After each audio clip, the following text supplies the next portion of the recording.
aya maisha ni danje tujya keshi bigoye autize hoho ni danje nulonga nugufasha aya maisha ni danje tujya keshi bigoye autize hoho ni danje nulonga nugufasha turi ku isi kandi akwisi ari kwitanaho ku isi nta kintu cyo kunegrija gihari nashatse kubwira rero abantu yuko tubanye gushika ibihe byose tubanye neza ariho ho bari fresh ya collabo kijanye na collabo asinibaza kuko je ukomeze ana ahani muri Milile Makers buri muntu wese asanze ngaha ashoboye ndiredi gukolana nawe Yo, what's up my people, today mambo VP ladies and gentlemen. J'espère que vous allez bien, moi je vais bien. So comme d'habitude derrière la caméra, comme microphone za Wagos TV show, je boy Khalid, changwa c'est Khalid the MC, Khalid the promoter qui est la favorite, the baby London social media, the only one on Facebook, WhatsApp, TikTok, Instagram, even the X. So this is the Mastermind family. Mukiganiro cyo super show tugenda tubazaniramwo ibiganiro bigiye bitandukanye. So arabanyaze ko amaze kugira subscribe ku rubuga rwacu rwa Wagos TV show kugira ngo dushobora kwirongera amakuru updates kumanya. So shout out to behind the camera Krema Bruno kudufasha kugira ngo amasanamu ashobore kuza ameze fresh. So family kuno musi twagendeye muri studio kwa Peniel muri Milile Makers asanzwe akorera producer Mike on tracks. Tukaba tugiye kuraba umuririmbyi Kijiwe mfise amakuru ko ari muri studio kwa muri Milile Makers akaba rero tugiye kumuraba family mugumane nanje dushobore kugenda kuyaga nawe uno munsi. So let me take time to invite you to keep follow our media Wagos TV show because this is the best saga favorite avec MC Khalid National show. Let's go cameraman, follow me. Boneza nene zo kicinjira muri Milile Makers witawibonera logo ya studio asanzwe akorera producer Mike on the track ni muri studio kwa Peniel aho twaje kuyaba icyamamare Kijiwe akaba uno munsi sinzi ko ari we ariko arakora ibikorwa byo no munsi kuko no dusanze kuri ariko no dusanze ari kuri ordinateur. So anato Kijiwe mambo vipi sasa bro? Ya fresh sana. Kaza nini? Tupe karibu basi. Ya karibu sana in the house studio Milile Makers. So washaka kumfasha microphone kidogo. Thanks sana. So Kijiwe, this is Wagos TV show. Twarasa makuru kuno munsi ubarizwa muri Milile Makers. Ya muri studio kwa Peniel tudemeze fresh. Mbega Kijiwe uno munsi ni ukora kuri ibikorwa vya misi yose bimeze gute se? Cyane kwanza kidogo. Karibu kwanza. Ego hama ahani muhira. Hani muhira ni muri Milile Makers. Kwa Mike on the track. Of course. Ego bigaragara ko ari studio ni studio yubatse ivyuma bikwiye bimeze fresh. Studio fresh ikola neza man. So mbega Kijiwe nasanze korera ibikorwa vya misi yose mbega bimeze gute? Ego. Ni Milile Makers family ni muri studio ya Peniel asanzwe akorera Mike on the track mu producer ariko agenda akora amaze gukora indirimbo nyinshi family ariko tukaba twaje kuraba Kijiwe muririmbyi Kijiwe atubwira uyu munsi cyamuzanye muri studio muri Milile Makers cyamuzanyeyo mbega kubera iki urumunsi bateramiye muri Milile Makers uri ko utegurira igikorwa kimeze gute abakonzi bawe Kijiwe nibatari bango arashobora kutwibera bana ego aha kwanza ni muhira of course ni studio nkoreramwo akazi kanje k'umuziki of course ikindi uno musi ndahari nk'umuririmbyi ndiko ndagerageza kurondera bishasha ndiko ndakora igikorwa gishasha kugira ngo yabakonzi b'umuziki ndabatemo mu yimisi of course so ni Kijiwe abaruzwa muri 247 music industry nimuze gutangara mubonye muri studio asanzwe ari umuririmbyi si wariko araproducer imiziki ni muri Milile Makers ni studio herereye neza na neza mu Kamenge studio ikora neza mbega Kijiwe sinigiza amahego yo gusanga aho Mike on the track kwari kukwibariza mbega Milile Makers toyita laboratoire cyo twoyita igikoni narijya tuzi ko bari ndibese bari muri studio zawumva ngo ameni kitchen ngo ndi muri kitchen ngo ndi mu gikoni ngo ndimo ndakukinga abandi nabakaza wumva ngo ndi muri labo ndimo ndakora iki kaba tuzi ko muri laboratoire arantu bakorera iki bakorera antivirus ya virus karaka canka hano bakorera virus mbega muri Milile Makers toyita muri laboratoire cyangwa mu gikoni? Ya byose ushobora kuhita byose kuko Yeah. byose bishobora kuhakorerwa. Of course. Muri uno mwanya abamaze kubona ibikorwa byanje Yeah. byose byakorewe ngaha. Yeah. Ndetse n'iby'abandi Of course. byose byakorewe ngaha. Yeah. Nuvuga yo Milile Makers ni hamwe ushobora gusanga ayo makuru nyene. Yeah, ni muri Milile Makers ushobora kubona ko hari studio yipanze neza, imeze neza. Turabona ama instrument ameze fresh, ama piano yo gushurarangisha, imashini zimeze kuri ama baffle iki. Turabona n'ibitari hari inyuma kidogo na micro yo kwa register amaju imeze neza. Yeah. So tugarutse rero sana sasa kuri subject yacu no munsi twaje kuraba Kijiwe, ndagize amatoza ndonka makuru ko Kijiwe aza kwari mu studio no munsi. Yeah, ego. Kamaki on the track. Yeah, ego. Yeah. So mbega uwo babonye inshuro ya mbere Kijiwe kuri microphone za Wago TV show, mbega Kijiwe ninde, avahe, mbega makuru amazina nyakuri ya Kijiwe yobara ya? Ya Kijiwe ni umuririmbyi w'umurundi. Of course. Ya ku mazina y'abavyeyi nitwa Nimubona Jonas. Yeah. Ego umuziki waje kunyita Kijiwe. Of course. Mvuye mu ntara ya Kayanza. Yeah man. Kayanza wabona P-Face on the floor, Yeah. wabona D1, Yeah. wabona Ele Pro, Yeah, man. wabona abandi ba Legend beshi cyane n'abandi mutaramenya. So Jamie Soso ngiye gukora iyi mission, abantu benshi tumaze gukorana. Yeah. Benshi tumaze gukorana sanga arabanya Kayanza. Of course. Nini mu Kayanza ubwo tugiye kurana twasanga umuntu wa mbere yatamwe kuririmba muziki tuzaba dusanga yavuye mu Kayanza. Kubera ko mu Kayanza na hanu hava abaririmbyi benshi. Je ndabaza ko Kayanza ariyo ntara ya mbere ivamwe abaririmbyi benshi. Ya birashoboka. Yeah. Ariko sinibaza sindavyibaza kabisa. Of course. Oya nifite kuko ugerageje kuraba usanga abaririmbyi bose taramya Kayanza. So Kijiwe tugerageje kwinjira neza neza mu kiganiro cyacu no munsi. Ni Kijiwe amaze kugaragara muri 257 music industry, akaba amaze gushira hanze indirimbo zitarinye. Ni Kijiwe muri kano kanya afise indirimbo iri hanze yitwe Forever. Yeah.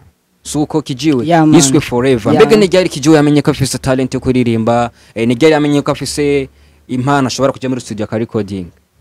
Ya hari kera cyane. Yeah. Hari kera cyane nciga muri primaire. Yeah. Ego ko nakunda kuririmba school. Of course. Hanyuma nkabona abantu barabikunda, nkavuga ati ibi bintu ni ibyanje. Yeah. Nabimenye kera niga muri 3e. Of course. Yeah. Mbega bizoba byarakoroheye mu kazi kawe ka 257 music industry, umaze guhitamo kuja mu bintu vya music, mbega nize ntambanye Kijiwe yagiye ahora nazo, mbega bizoba byaramworoheye kwinjira mu rugendo neza, chanyale challenge zagiye ahora nazo, nimba atari banga Kijiwe ashobora kubwira abakunzi bawe challenge zagiye ahora nazo? Ya challenge zirahari ntizobura. Ikindi Yeah. ni nyinshi cyane, challenge ni nyinshi cyane. Yeah. Harimo uburyo bwa studio, akubura studio nziza nkiye Milile Makers. Yeah. Ni challenge nyinshi cyane. Of course. Ariko ubu ndashima Imana tubimeze fresh. Sasa rero kugira ngo Kijiwe tumenyeshe neza neza abakunzi ba 257 music industry, kare Kijiwe mwenyewe ari mu kiganiro Super Show, ari kumwe na Khalid MC cyangwa the promoter, turashobora kutugira ga freestyle gatonya kindirimbo yawe Forever cyangwa indirimbo yari yose wumva yo bavikora ku mutima w'abakunzi bawe. Kijiwe, let go, this is your time. Aya maisha ni danger, tujya keshi bigoye, autize hoho ni danger, nulonga nugufasha. Aya maisha ni danger, tujya keshi bigoye, autize hoho ni danger, nulonga nugufasha. Yeah man. Wow, thank you so much. Yeah. Akiona tusondeka bro. Wari kurubandanya wase kandi gatonya mbere gatonya kandi Yeah. akandi karo utundi tungo nka tubi. Ndagukumbuye, ndagukumbuye, ndagukumbuye baby, ndagukumbuye, ndagukumbuye, ndagukumbuye, ndagukumbuye baby, ndagukumbuye. Erega nibyo, erega nibyo, erega nibyo, erega nibyo mama. Yeah man. Wow, thank you so much in the big up so much. This is Kijiwe. Yeah man. Kuga freestyle kameza fresh ajize kutukorera mu kiganiro cya Super Show. Biragaragara ko Kijiwe arafise talent. Yeah, of course. Biragaragara ko afise talent. ego ni Kijiwe amaze gushira hanze indirimbo Forever, mbega inspiration yavuye hehe kubera iki title Forever?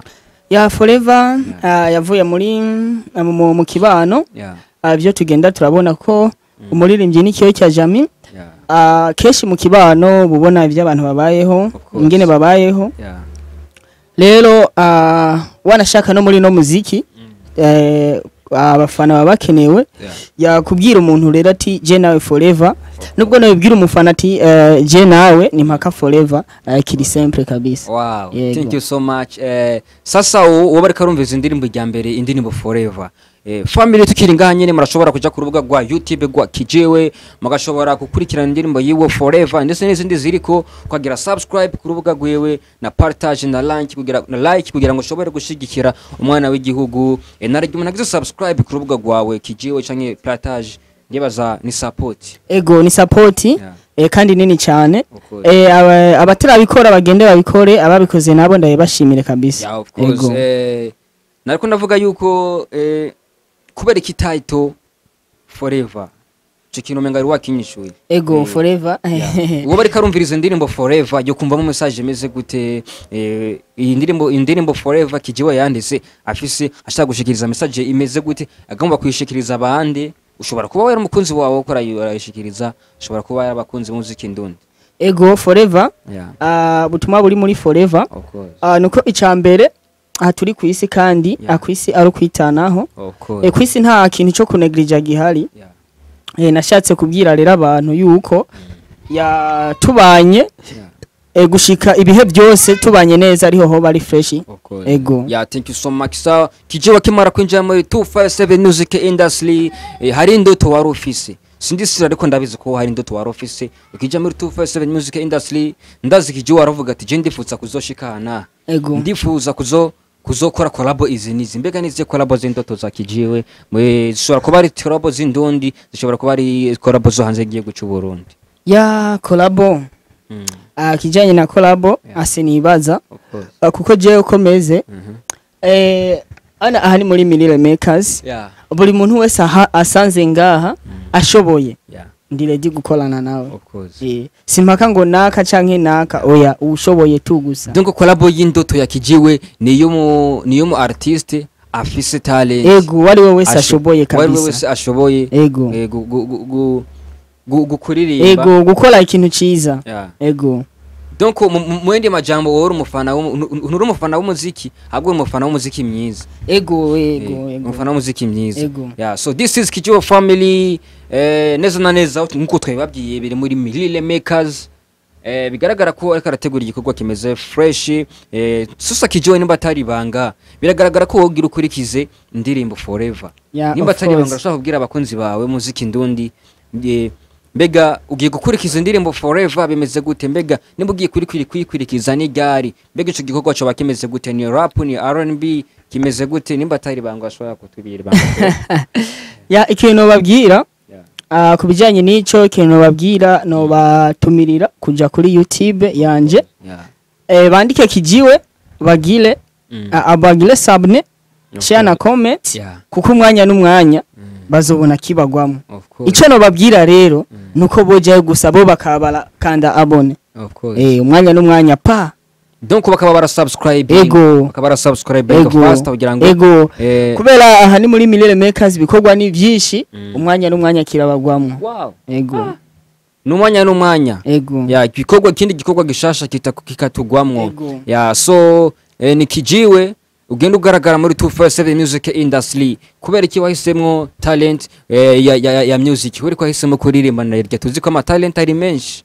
nahisemo kuririmba kubera ko muri jewe hariyo ubutumwa bwinshi angomba gushikiriza abantu biciye mu kuririmba ego wow thank you so much so this is Kijiwe all the way from 257 music industry mbega Kijiwe kugira ngo ashobore gushika kure aho yifuza kugira ngo zayifuze kugira ngo azashike kuri zandoto ziwe Kijiwe yifuza mbega ho kuguki ku bakunzi biterambere ho kuguki ku bakunzi b'umuziki ndundi ho kuguki ku bakunzi ba Kijiwe official icokogwa icokogwa ni gwa rukundo nyene akumwe navuga ati je nawe Forever canke je nabo Forever ya ni rwa rukundo nyene ni kudushigikira bashigikire kijiwe bashigikire tala yose ishoboye nubwo atobara umuziki ariko umuntu wese ashoboye gukora ikintu ciza bamushigikire bashigikire ibikorwa byacu bashigikire n'igihugu cyacu muri rusange narige tuzi ko talent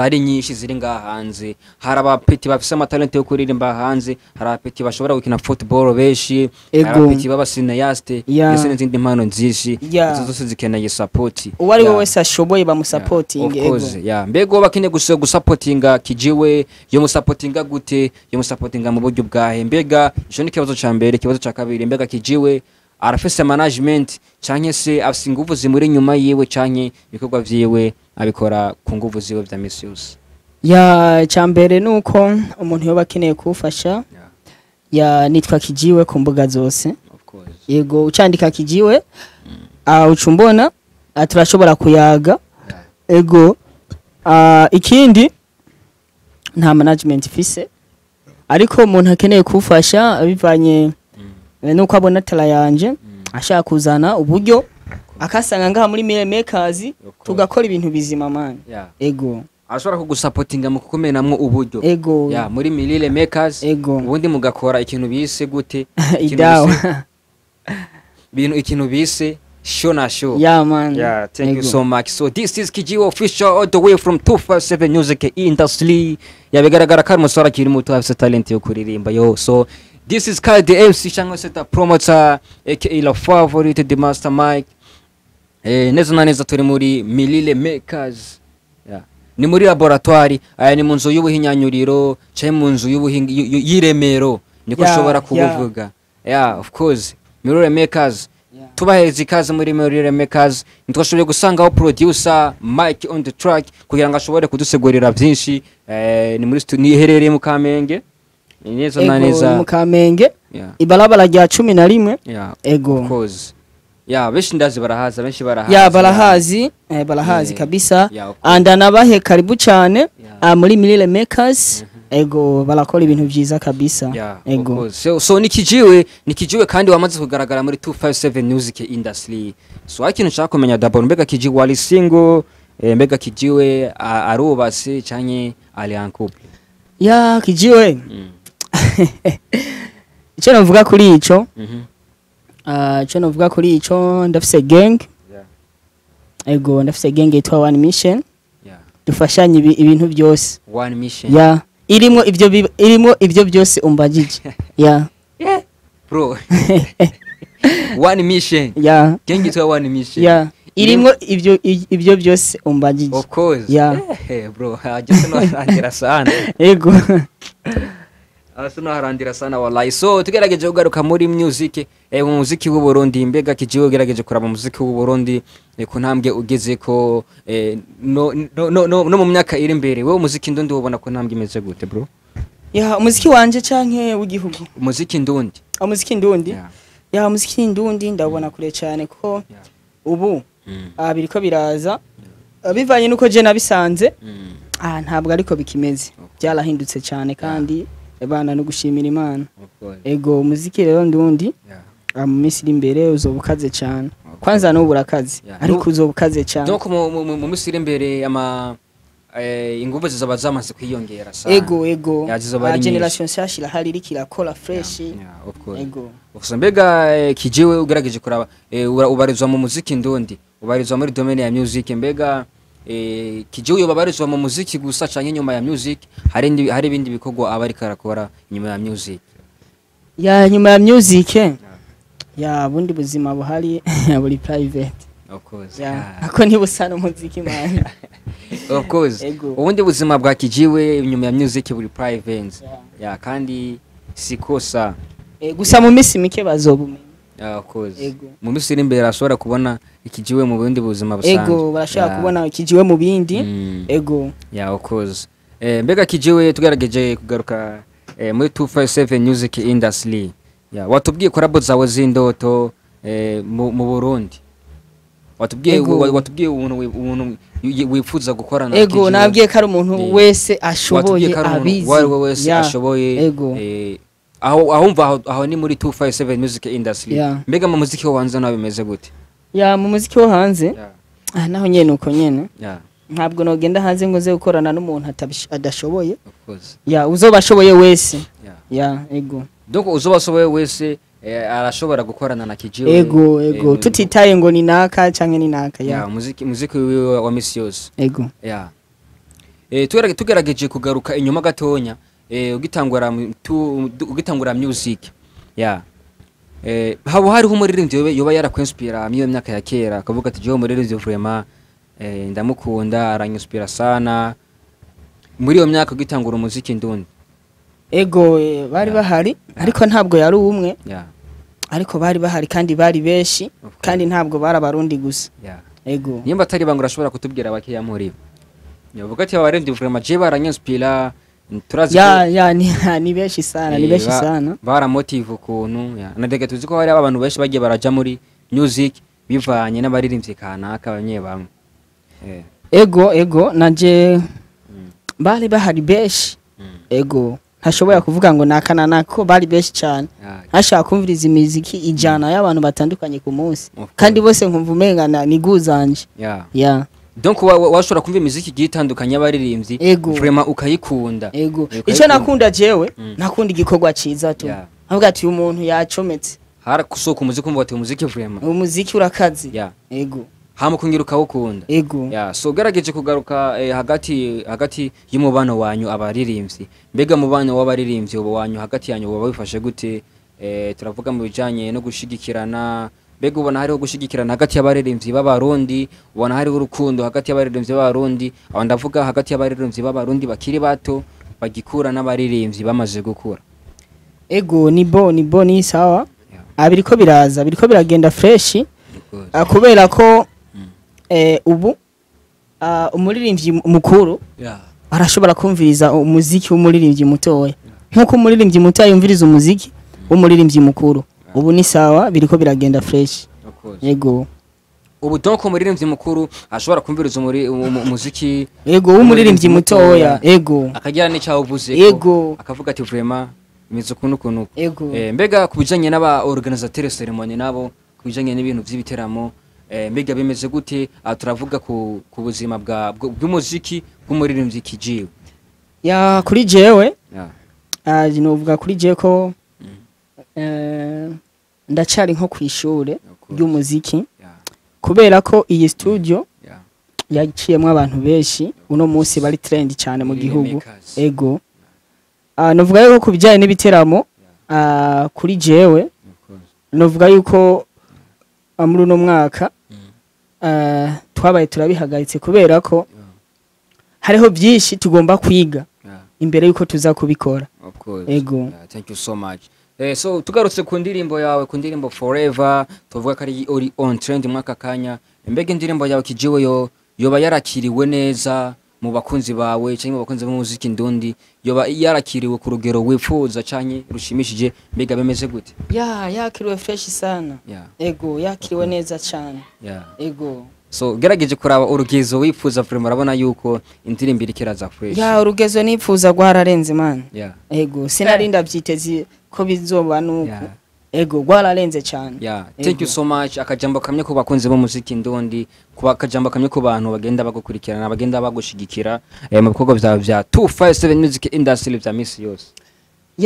Kintu no babwira akajambo no babwira ni kubasaba akudushigikira kwa kundi nyene muri bwa bumwe akumbuga zacu je nitwa Kijiwe nkaba ndi muri genge twa One Mission nayo nyene bategerezwa kugenda kuyikurikira. Ego harimo abantu bakora fresh ikindi no babwira ni gushigikira umuntu akora neza wese kugira ngo twubahe igihugu cyacu. Ndanabahe karibu cyane ngaha muri Milile Makers. Ego abafise talenti bose baze dukore. Ego so tugarutse kuri One Mission kuri genge One Mission mega genge One Mission twisangamwe abantu bameze gute ibarezwamo ibikorwa bimeze gute One Mission? One Mission ni team ahurikiyemo abantu bari muri entertainment ngaha mu gihugu cyacu. Ndabasaba kugenda gufollowinga bazobabona. Ego donc dushobora gusanga mwana baririmbyi abaririmbyi ba promoter ba presenter. Ego Wow, thank you so much. So mukurangiza ikiganiro cyacu kijiwe ashobora kutugirira kandi ga freestyle kindi ndirimbo ari yose baba wifuza mu kuryohera abakunzi bawe n'abakunzi b'umuziki ndundi muri rusange. Yeah man. Yeah, let's go. Jewe nawe forever, jewe nawe forever, jewe nawe forever, jewe nawe forever, jewe nawe forever, jewe nawe forever. My name is Kijiwe once again. Thank you so much. Yeah. This is official Kijiwe, Yeah, all the way from 257 Music Industry. Tubabwira ati shigikira umwana w'igihugu Kijiwe mu kuja ku mbuga ziwe za platforms ziwe akinzo kwirira ko kagira subscribe ukaraba indirimbo yiwe kagira like comment na partage ugashobora gushigikira umwana w'ikijiwe kuko Kijiwe ni aje hanze y'igihugu guserukira igihugu agatsinda azabadogije ibendera z'igihugu ongo Kijiwe. Yeah man, nuko nyene bimeze. Yeah, of course. Ego. Yeah, so niye message Kijiwe uvuga ati iyi message sonagenda ntayishikirije abakunzi banje cyangwa abakunzi b'umuziki ndundi. Ya kintu ntogenda ntabashikirije. Nuko no basaba icizere. Kijiwe agomba kuba umuntu uvuze umuziki. Of course. Ucamva Kijiwe. Uvuze Kijiwe ucamva umuziki. Icyo nshaka ko abantu bamenya muri uno mwanya. Ego. Wow, thank you so much. Kijiwe ndagusabe ushobore kunsezerera abakunzi b'umuziki ndundi, abakunzi b'umuziki wawe n'abakunzi biterambere muri rusange. Ya ebana bakoze cyane. Of course. Ndagushimire nawe kuba wemeye kuza muri Milile Makers. Karibu tena. Thank you so much. Ego ndabashimire rero. Yeah. Ndabasabe kugira rwa rukundo nyene badushigikire. Ego muri rwa rukundo kabisa. So wow, thank you so much. This is Wagos TV show. Tubabwira ati keep your eyes on our media Wagos TV show because this is the best swagger favorite one avec MC Khalid ni Shona show. Rabaneze kwamaze kugira subscribe ku rubuga rwacu kugira ngo dushobora kwirongera amakuru update ku mwanya. Tubabwira ati love you so much, see you later, hasta la vista.